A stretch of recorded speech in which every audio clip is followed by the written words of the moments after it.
ښه راغلاست آینه نیوز ته. نن د 2015 کال د دسمبر 8مه نیټه ده.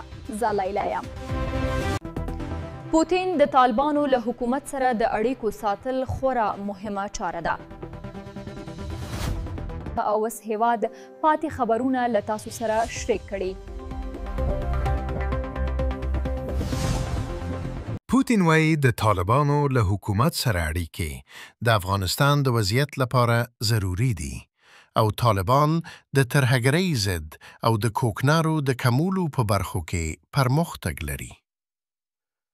هغه د دونباس په اړه خبرداري ورکو چې یا به اوکراین شاتګ وکړي یا به روسیه سیمه په زور ونیسي.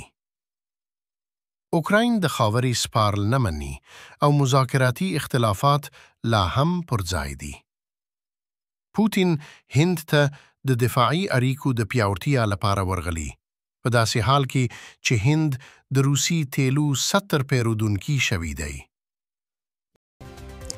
ستاسو د باور نه مننه. الله حافظ.